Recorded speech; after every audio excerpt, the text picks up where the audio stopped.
Hey, we all basically knew that Reno was going to pull up to the scene and save the day, but who would have thought that his reintroduction would be this icy? Full pun intended, G. Oh, brother, this guy stinks! But on a real note, why is the white-haired character in every series always the coldest one? Reno, Kakashi, Kaneki, Hitsugaya.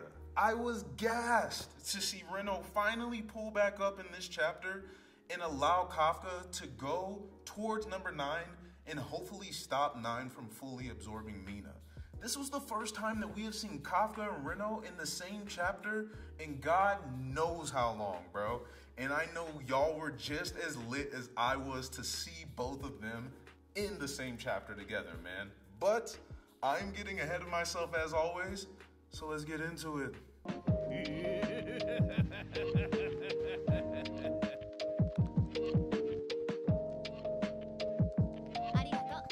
So for starters, this video is going to be edited just a little bit less than my normal videos and maybe be a little bit shorter because I am going to visit my family in Florida for Christmas and I leave here in a few hours. So I ain't got much time to get this video up for y'all. So you better appreciate this. I'm just playing. But we got to talk Kaiju, bro.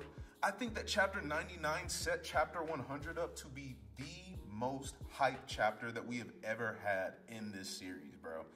Matsumoto definitely wants Kafka to have the best heroic moment, and 100 is going to be that time. But whenever we started chapter 99, bro, it was on a heartbreaking and grim note once again. To see all of these 8.0 Fortitude Dai Kaiju still trying to attack these shelters and get to these innocent civilians. And not only that, Kaiju number 8, Kafka, watching all of his comrades being decimated by these plethora of Dai Kaiju sucked, bro. Everybody that was there fighting against these Dai Kaiju with Kafka was doing it because they wanted to draw the attention of these Dai Kaiju away from the shelter. The last thing that they wanted to do was have these innocent civilians get attacked because they aren't strong enough to take out these Dai Kaiju. So even if they knew that they were going to be destroyed, their biggest worry was just drawing the Dai Kaiju's attention away to not let them attack the citizens, bro. And whenever you saw that and you saw Kafka's raw emotion of, I can't just leave them for the dead, bro. I understand that y'all are giving me this command to go to Mina. And Mina is my childhood friend, bro. Mina is everything to me. But are you telling me to literally leave from right here when I'm watching these people get decimated just to go save somebody else? Bro, shouts to Gengar. We were talking in my Discord and he said, hey, is the few worth the many?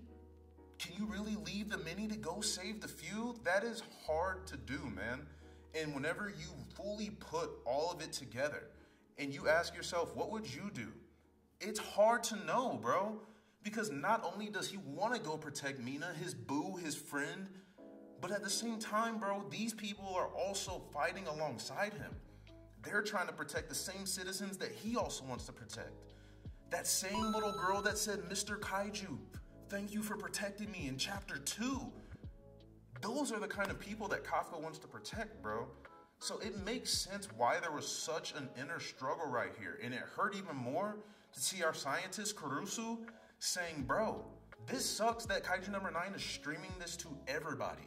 Because not only is 9 set all of this up, but he is showing us in real time that he is taking our last bit of hope and crushing that, and not even crushing it, absorbing it, becoming it. The same exact way that Director General Isao, bro, was a hope for the Defense Force. He appears as General Isao just to use his face. He says, hello, Defense Force, just because he knows how much it's a troll, bro.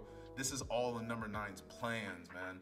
So the fact that 9 is doing this to Mina in front of everybody is only just dwindling hope for not only the citizens, but even the Defense Force members that are fighting alongside Kafka, bro. They know that they're not stronger than Mina. They know that they're not stronger than Hoshina. They're not stronger than Soichiro, not stronger than Kaiju number 9. So if they can't get it done, do you think that we can? And that hits, bro. It hits. So you got to understand why Kafka said, hey, bro, like, I want to leave here, but I can't. It's not childish. You can't have your, you know what I'm saying? You can't have your cake and eat it too. But at the same time, Kaiju number 9 makes it so hard not to want both. How could you not want to save everybody, man? Especially being in the Defense Force, what they pledged their lives to do. Kaiju number 9 put Kafka in an awful place, and then to see him say, "This is how you humans always are, you never let important things go and you lose the most important things because of it."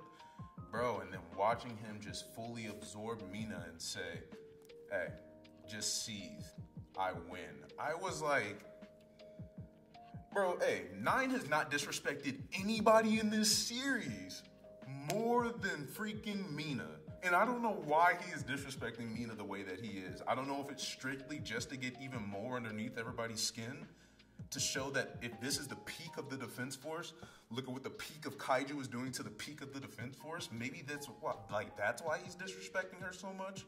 But the way that he grabbed her by her neck, bro, the way that he just said, "Sit there and seethe, I win," like, nobody in the Defense Force has gotten disrespected more than Mina, bro. But, hey, even though all of this happened, at the very end of the chapter, bro, out of nowhere, it was literally, hey, Reno almost felt like Ichigo Kurosaki flying through the sky.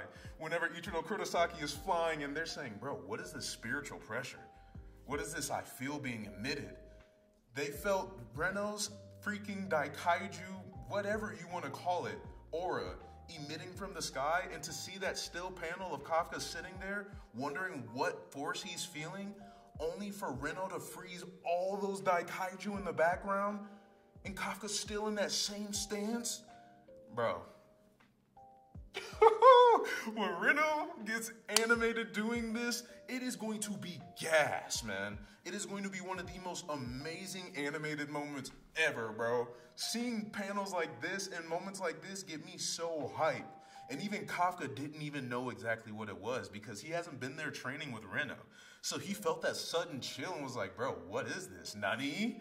And Reno said, "I'll handle things here." And that last panel of Reno, bro, looks so clean. So clean. Not only that, but those levitating like weapons next to him, they all had the Izumo Tech logo on there, so you know that it's directly a part of his suit. But I wonder what the weapon is. There was 7 of them all together, so it makes me wonder, do all of them maybe like shoot out ice beams? Because if every single one of those levitating things can shoot out ice beams, that's crazy, bro. And it would also make sense on how he froze so much area at the same exact time if all of those 7 levitating things can attack at the same time.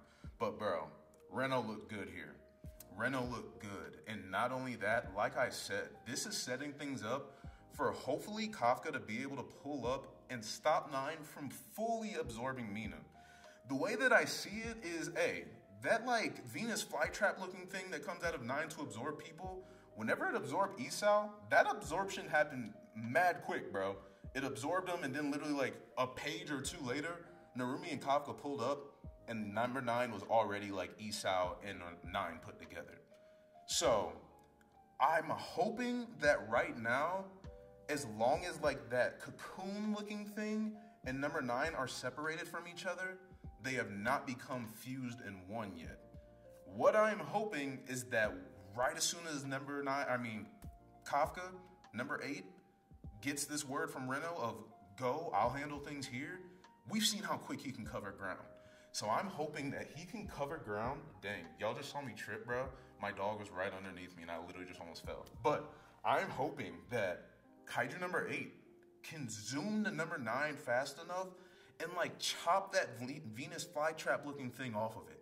That is like my biggest hope for us stopping the absorption of Mina. Because from what I saw this chapter, it basically looked like she was absorbed, bro. This is just me trying to find some copium / it also feels like they're trying to lead this into Mina and Kafka being able to fight side by side versus Kaiju number 9, bro. And if that is the case, that'll be dope. That'll be super dope. And one thing that I didn't talk about last week that I wanted to address this week. So I always read both translations of Kaiju number 8 between the Viz Media app as well as Manga Plus. There was a specific panel last week, bro, that had me feeling some type of way. Because Kaiju number 9 specifically said that, hey, Kaiju number 8, behind me, you are the strongest one above ground right now, is what he said in this manga. But if you wouldn't look at manga plus, he said, hey, Kaiju number 8, after me, you are the strongest one here right now. So those two translations, dog, are mad different. And I kind of struggled on what I wanted to put in the video last week versus what I didn't, just because those translations were so different. It's a time where I wish that I knew how to read Japanese, because I wish I did know what the exact translation was, what Matsumoto wanted us to read. Because that could indicate something crazy for this series, bro. If Kaiju number 9 was telling number 8 that we are just the strongest two above ground right now, what is underneath ground and is still cooking? Could this be like some Pacific Rim type of thing where the Kaiju almost have another dimension inside of like a fissure deep inside the ocean? And there are plenty more Kaiju that are even stronger than number 9, bro. This was just one of the top dogs that they did send out here to try to start with the overtake of humanity. Who knows? But that translation difference made a big difference in how I made my video, but I just wanted to talk about that. Regardless, we don't get a chapter next week. This was just, I think Matsumoto was just putting us on since we got some anime news and got some news about our spin-off manga, Kaiju number 8, Side B. He just gave us another chapter the next week to keep the momentum rolling. But our next chapter is in 2 weeks, so I will see y'all then. And other than that, I gotta get this video up and posted for y'all, bro. So, arigatou, and I will catch y'all later. Peace!